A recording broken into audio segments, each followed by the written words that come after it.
Le 2192 sur le boulevard René Lévesque change de locataire. Le nouveau maître des lieux s'appelle Zoubeir Hakam. C'est lui qui succède à Madame Soraya Othmani comme consul général du Royaume du Maroc à Montréal.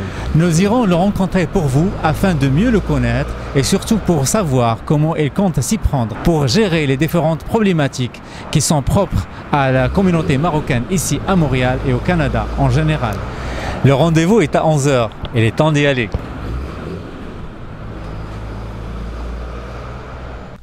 Alors, Monsieur Zoubeir Hakam, merci beaucoup d'avoir répondu à notre sollicitation et pour répondre à nos questions pour M Magazine et M Télé. Et puis, bienvenue à la grande famille de la communauté marocaine ici à Montréal. Monsieur Zoubeir Hakam, nous, ce qu'on cherche dans nos entrevues avec les personnes qu'on rencontre, c'est plus le côté humain et aussi c'est le langage du cœur qu'on cherche à transmettre à notre public.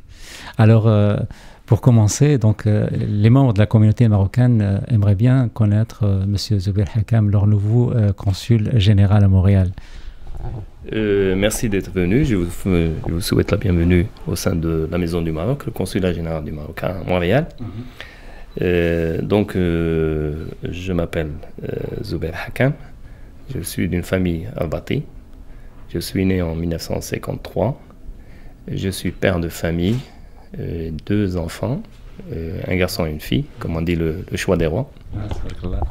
J'ai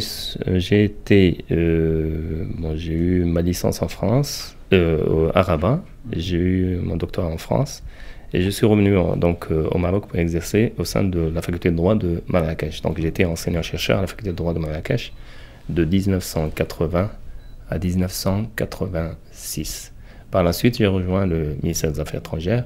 Et donc, dans le parcours du ministère des Affaires étrangères, j'ai servi dans plusieurs ambassades, que ce soit en Grèce, en Chine, en Algérie, au Caire, en tant que consul général à Düsseldorf en Allemagne.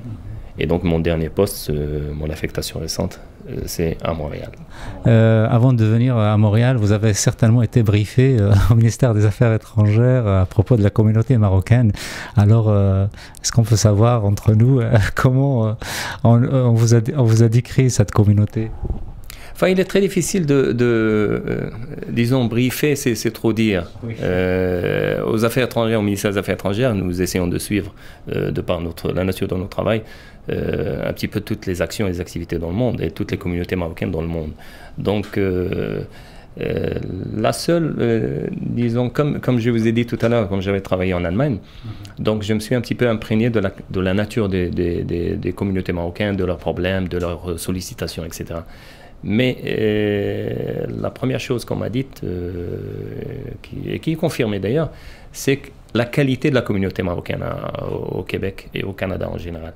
Donc c'est une communauté hautement qualifiée, c'est des gens instruits, c'est des gens diplômés, et ça c'est très important. Ça facilite énormément le contact au niveau institutionnel, au niveau du consulat général avec mes concitoyens marocains. Donc cette communauté marocaine ici au Canada, à Montréal plutôt, souffre de plusieurs problématiques, entre autres les émissions de télévision qui sont des chaînes nationales captées ici, qui sont en décalage d'à peu près 5 heures, puis le transfert des corps des morts, puis également l'épineux problème des billets d'avion qui sont excessifs et que malgré les différentes démarches n'ont abouti à rien. Est-ce qu'il y a des gens qui écoutent les doléances de la communauté marocaine ici à Montréal et est-ce qu'il y a peut-être une lueur d'espoir pour que ça soit revu? Vous savez, dans tout pays où une communauté marocaine réside, il existe un certain nombre de difficultés. Je ne dirais pas une problématique, parce que le concept de problématique est très très large et très profond. Il y a certaines difficultés qui pourraient être conjoncturelles. Vous avez cité la programmation télévisée. Certainement, à cause du décalage, si nous nous étions trouvés en Arabie Saoudite, on aurait le même problème. Si nous étions dans une ville, dans un pays de l'Est, nous aurions également le même problème. Le décalage horaire existe, donc c'est quelque chose de tangible, on ne peut pas le changer. Peut-être, je suis à mes débuts ici à Montréal, peut-être qu'il y aurait quelques formulations pour essayer d'améliorer justement cette programmation télévisée. Mais il ne faut pas être toujours critique. Et il faut prendre ce qui est positif et puis à partir de là, travailler dessus et l'accumuler. Donc c'est ma démarche. Que ce soit aussi pour la question des transferts des dépouilles.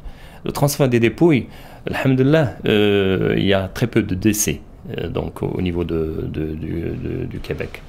Et donc là, il y a un mécanisme qui a été instauré, érodé par le ministère des Affaires étrangères et surtout par le ministère monsieur le ministre chargé de la communauté des Marocains résidant à l'étranger. Donc il y a toute une procédure administrative et financière avec prise en charge de transfert des dépouilles. Je comprends très bien la douleur des Marocains dans un cas de décès. Ça serait également ma douleur à moi.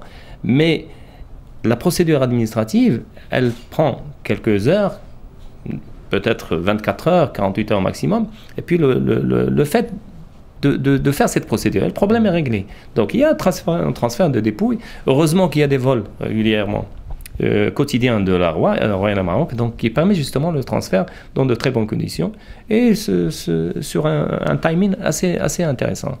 Et par rapport aux billets d'avion? Billets d'avion, la compagnie Royal Maroc, c'est une compagnie publique et également elle a une politique commerciale. Il y a beaucoup de concurrence certainement, mais je pense que peut-être que c'est l'occasion de revoir et de reposer, de retransmettre les données des citoyens marocains. Je pense qu'effectivement, pour une famille de 2 personnes, ça pourrait peut-être être facilement supportable, mais peut-être pour quelqu'un qui a de nombreux enfants qui souhaitent revenir au Maroc pour se ressourcer, effectivement, ça devient un peu cher. Il ne faut pas accabler la Royal Maroc d'une tarification excessive qui n'est pas tout à fait excessive, relativement élevée, mais n'est pas excessive par rapport à d'autres compagnies. Mais je pense que les autorités marocaines sont sensibles à cette question et je pense que des discussions sont en cours entre la Royal Maroc et ses autorités. Monsieur le consul général, la communauté marocaine ici à Montréal s'agrandit de plus en plus, mais on voudrait aussi qu'ils grandissent et qu'ils prennent place ici à Montréal et au Québec et au Canada, parce que la communauté marocaine est très brillante, mais malheureusement sa lueur reste fade à cause des divisions, des chicanes et des vieilles blessures. Est-ce que vous avez une stratégie pour fédérer toutes les composantes et s'ouvrir sur toutes les composantes de cette communauté marocaine pour en faire justement une communauté forte? De par ma nature, je suis toujours optimiste et je suis toujours disponible pour travailler avec tout le monde. Donc mon souci premier, d'abord, c'est représenter l'État marocain sur le plan consulaire, au Canada, plus particulièrement au Québec, de servir les intérêts du Royaume du Maroc, de servir la communauté marocaine résidant au Canada et d'essayer au maximum, comme vous dites, de les fédérer et de les amener à travailler ensemble dans un cadre agréable, amical, pour le bien de la communauté marocaine à l'étranger.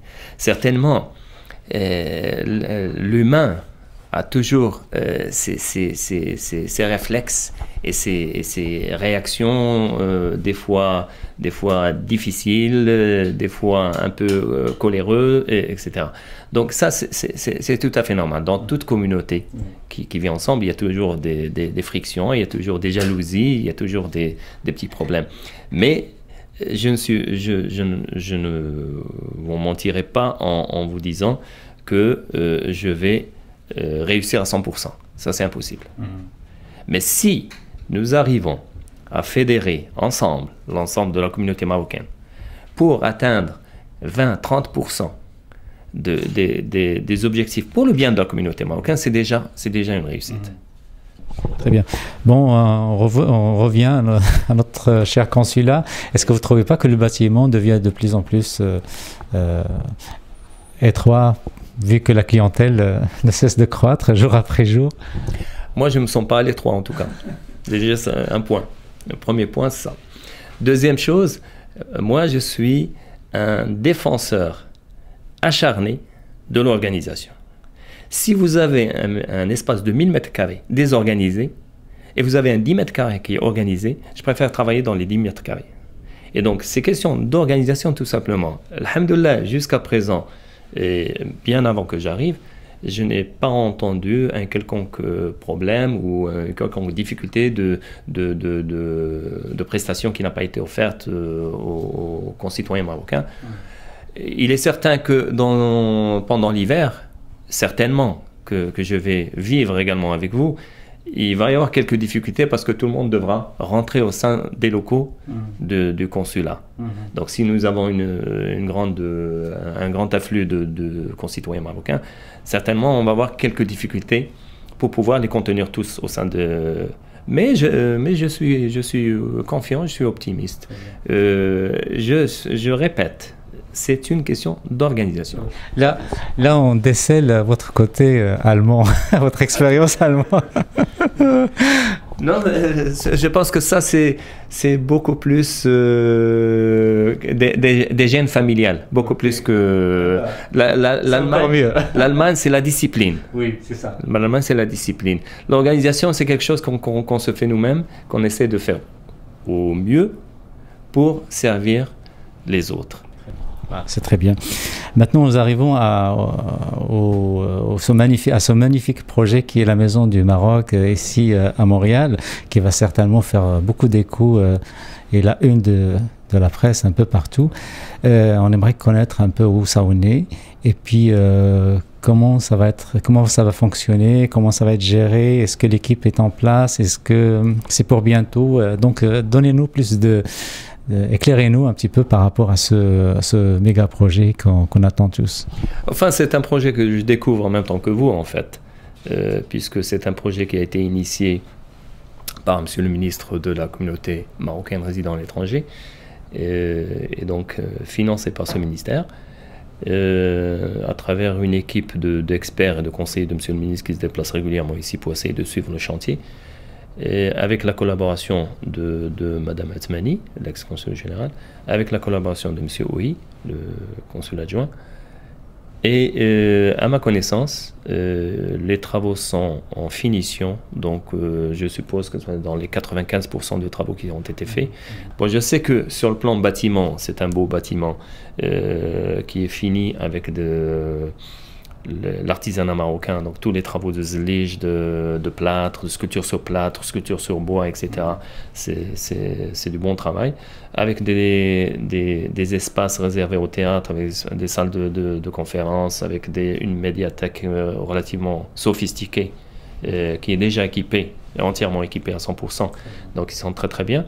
Mais sur le plan de l'organisation, je ne pourrais vous répondre dans la mesure où aucune décision n'a été prise quant à l'équipe qui va réellement superviser donc la gestion future du centre culturel marocain. Alors on arrive à terme de notre entrevue, monsieur le consul général. Ce que je souhaiterais, c'est que vous vous adressiez directement à la communauté marocaine qui donc reste très attachée à leur pays, à son pays d'origine, et qui souhaitent également que leurs représentants diplomatiques défendent leurs intérêts. Bon, en tout cas, moi je suis fier d'être là, d'être nommé en tant que consul général du Royaume du Maroc à Montréal. Je suis là pour vous servir. N'hésitez pas à me contacter, à contacter mes collègues. Et comme si mes souvenirs sont bons, il y a un chanteur québécois, Vigneron, je crois, qui avait dit à une question pareille, pour gagner du temps et résumer le tout, je vous aime tous. Il n'y a pas un meilleur message. Alors, merci beaucoup, monsieur Zubair Hakam. Merci infiniment de votre temps et je vous donne rendez-vous à la prochaine rencontre. Merci. شنو الميساج للقنصل الجديد اللي جا؟ القنصل الجديد الله يخليه يحاول ينظم يدير واحد اورغانيزاسيون مزيانه ومنظمه. جو كخوا بحال في الدول الاخرى اللي شفت واحد ريبورتاج على كونسولات دو لا بلجيك بعدا عندهم اون بلاص كوم 5 ايطوال كو هنا عندنا اون بتيت سال دو 10 بيرسون.